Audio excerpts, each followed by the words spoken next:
வணக்கம். சுப்பிரமணியம் யோகாமணி சேனலுக்கு உங்களை அன்புடன் வரவேற்கிறேன்.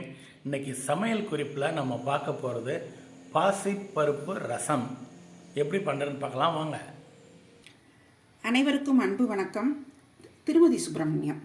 இன்றைக்கி சமையல் குறிப்பில் நம்ம செய்ய போகிறது பாசிப்பருப்பு ரசம். ஏற்கனவே நம்ம சேனலில் ஒரு பாசிப்பருப்பு ரசம் போட்டிருக்கோம். அது வெங்காயம் பூண்டு சேர்த்தது. இது விரதத்துக்கு செய்கிறது.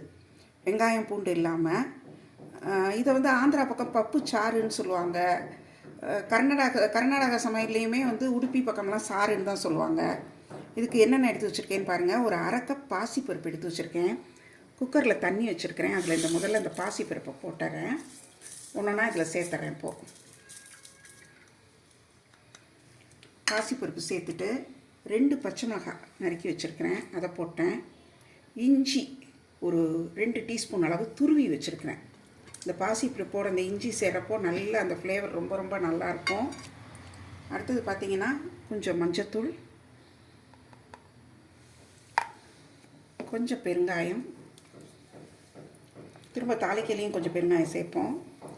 கொத்தமல்லி தலையில் கொஞ்சம் இந்த காம்பாக இருக்கிறத இதோட போட்டுடலாம். போட்டுட்டு நம்ம ரசத்துக்கு சேர்க்குறது மல்லித்தூள் ஒரு டீஸ்பூன் கொஞ்சம் தாராளமாக, சீரகம் ஒரு அரை டீஸ்பூன், மிளகு ஒரு 1/4 டீஸ்பூன், முழு மிளகு. இதையும் இதில் போட்டு வேக வச்சிட போகிறோம். குக்கரை நல்லா மூடி வேக வச்சிடலாம். இதோட ஒரு நிமிஷம் இன்னும் கொஞ்சம் ஒன்று சேர்க்குறது நான் சொல்ல மறந்துட்டேன். தக்காளி சேர்க்கணும். கொஞ்சம் வெயிட் பண்ணுங்கள்.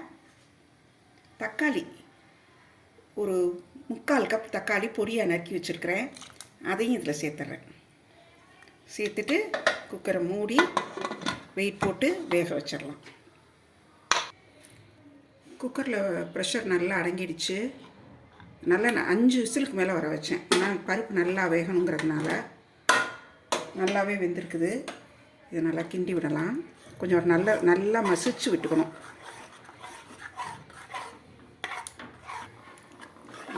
நல்லா மசிச்சு கிண்டி விட்டுட்டு ஏற்கனவே கொஞ்சம் சூடு பண்ணி வச்ச தண்ணி ஒரு தேவையான அளவு 2லேருந்து 2.5 டம்ளர் கூட ஊற்றலாம்.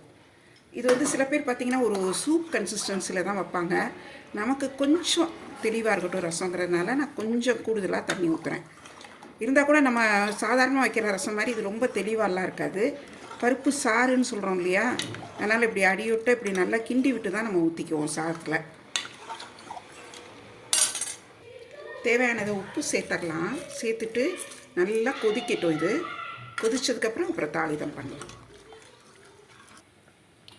நல்லா ரசம் நல்லா கொதி வந்துருச்சு. இப்போ இதை இறக்கி வச்சுட்டு தாளிச்சிடலாம்.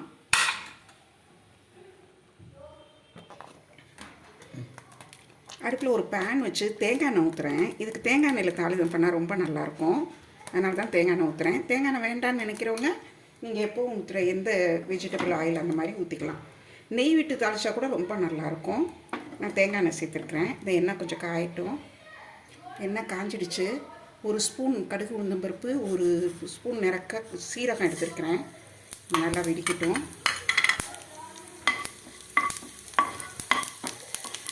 இது வெடிக்கிறப்ப கொஞ்சம் பெருங்காயமும் சேர்த்துடலாம். ஏற்கனவே கொஞ்சம் பெருங்காயம் சேர்த்துருக்குறோம். அதோட மிளகா வத்தல் 2 கிள்ளி வச்சுருக்கிறேன். கருவேப்பிலையும் போட்டிருக்கேன். இதை போட்டு எல்லாம் நல்லா பொரியட்டும். இந்த தாளிதத்தை இந்த ரசத்தில் சேர்த்துடலாம்.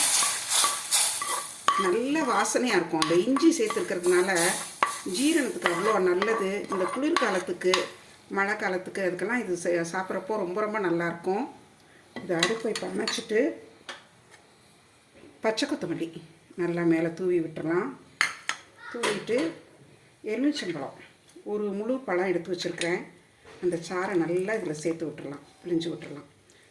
லெமன் இந்த ஜூஸ் நல்லா வாசனை பிடிக்கும். டேஸ்ட்டு கொஞ்சம் நல்லா புளிப்பாக வேணும்னு நினைக்கிறவங்க கூட ஒரு மூடி எலுமிச்சம்பழம் கூட பிழியலாம். நல்லாயிருக்கும். நல்லா வாசனையாக இருக்கும். அடுப்பு அணைச்சிட்டு பிழிங்க இதை. இப்போ இதை நல்லா கிளறி விட்டுட்டு கொஞ்சம் போல் ஒரு அரை டம்ளர் தண்ணி மேலே ஊற்றிடலாம். ரொம்ப வேண்டாம். பொதுவாகவே இந்த மாதிரி ரசம் இதுக்கெல்லாம் இந்த தாளிதம் முடித்த உடனே கொஞ்சமாக ஒரு கப் ஒரு குழிக்கரண்டி தண்ணி தொளிச்சு விடணும். அப்போ தான் நல்லாயிருக்கும். இப்போ இதை எடுத்து வச்சு பரிமாறிடலாம். சுவையான பாசிப்பருப்பு ரசம் தயாராகிடுச்சு. இஞ்சி எலுமிச்சை சாறுலாம் சேர்த்துருக்கிறதுனால நல்ல டேஸ்ட்டும் ரொம்ப நல்லாயிருக்கும். ஜீரணத்துக்கு ரொம்ப ரொம்ப நல்லது. ஒரு விருந்து சாப்பாடோடு வைக்கிறதுக்கு வந்து இது ரொம்ப ரொம்ப பொருத்தமாக இருக்கும். இந்த குறிப்பு உங்களுக்கு ரொம்ப பிடிச்சிருக்கும். செய்து பாருங்கள், எப்படி இருந்துச்சுன்னு சொல்லுங்கள். இந்த வீடியோவை லைக் பண்ணுங்கள், ஷேர் பண்ணுங்கள். எங்கள் யோகாமணி சேனலுக்கு சப்ஸ்கிரைப் பண்ணுங்கள். நன்றி, வணக்கம்.